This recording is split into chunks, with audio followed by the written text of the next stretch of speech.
Nå, er I her?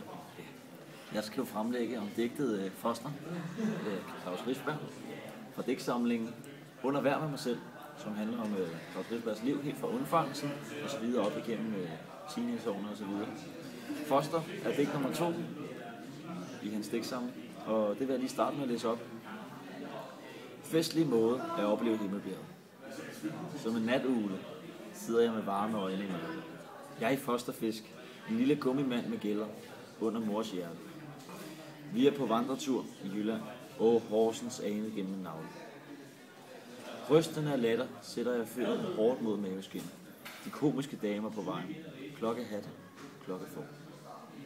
1931. Depressionen kryber ikke ind i min lune skov, hvor jeg er hundestejle. Mellem tarmenes girlander. Tanken om alle sengedyner, jeg skal nyde fremover, spiger i mavens vugge, livets første sofasyg. Fra grønært til rosenkål, fra halesuser til pattegris, er min første rejse. Med blindtarmen som nødbremse, parat ved højre øre. Vi er helt moderne, 2 i 1 system, let og praktisk. Dame med indbygget barn. 2 individer, allerede. Jeg tænker uafhængigt, er borger i din mave, trygge land.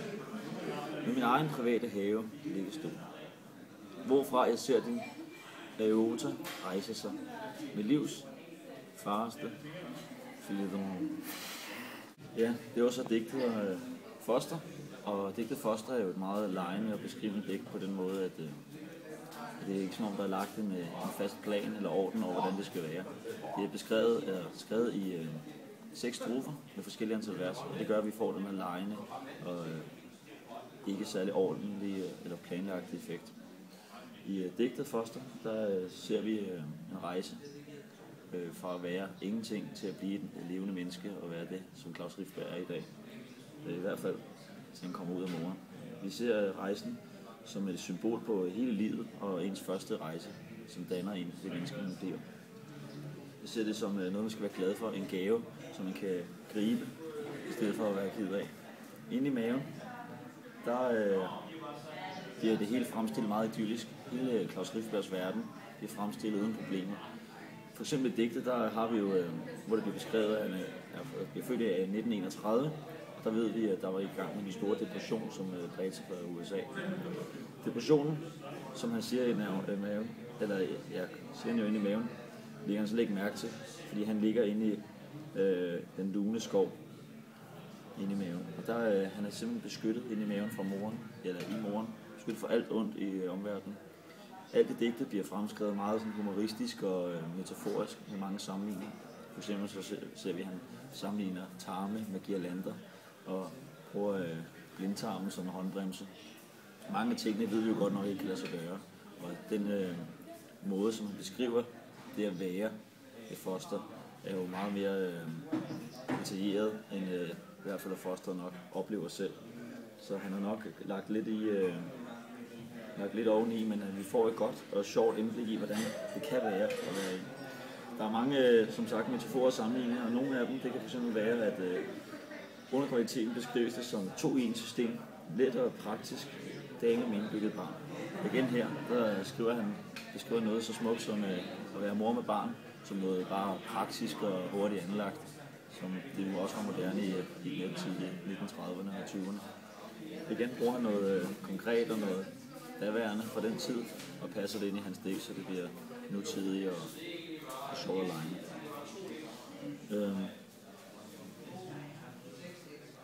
Ja, altså igen, flere eksempler på, at han bruger for eksempel ordspil, er, at han siger, at de komiske damer på vejen, klokkehatte, klokkefår. Og der bruger han igen noget fra 1930'erne. Klokkehatte, som var en populær ting, i hvert fald i 1920'erne. Og så bruger han ordspil i stedet for klokkehatte, kalder han klokkefår, som gør det meget, gør nar af det, næsten gør det komisk i sin forstand.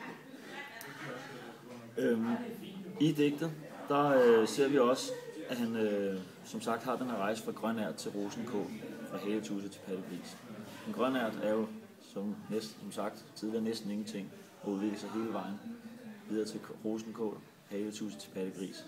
Og vi kan jo så forstå pattegrisen som næsten et barn, der lever og ammer hos moren. den her rejse her, der ser vi jo, som sagt, flere gange fosteret, som er jo ingenting, til næsten tænkende og værende individ i moren, når vi slutter. Vi forstår det på den måde, at Claus Riffberg, han oplever tingene igennem moren. Den måde, hun griner af, synes han er sjov. Som det også bliver sagt, så kigger han ud igennem navnet. Are Horsens ane gennem en navle. Det kan jo forstås på den måde, at han simpelthen har muligheden for at kigge ud af det lille navnehul. Så meget i kohul i et vindue i en båd. Og på den måde så igen giver han et billede af, at han er med, og han ligesom har kontakt med moren og omverdenen. I stedet for, hvor han også på en eller anden måde giver en lille modsætning i tidligere, hvor han bare siger, at de er samme individ, levende under samme tag, to i et system. Senere hen i novellen, så siger han jo, at han måske er blevet lidt et individ for sig selv, hvor i tidligere har han mere kontakt med moren, og han bliver ved med at forstå tingene igennem moren, og kigge ud igennem moren, hvor han som sagt senere hen oplever tingene måske lidt på egen hånd. I egen privat have kalder han den med liggestol, hvor han simpelthen bare kan nyde tilværelsen, men stadig forstå verden på sin helt egen måde. Ja, altså... det er sådan nogenlunde det, som jeg har, faktisk. Så det var en fantastisk dag. Jeg er helt skolen.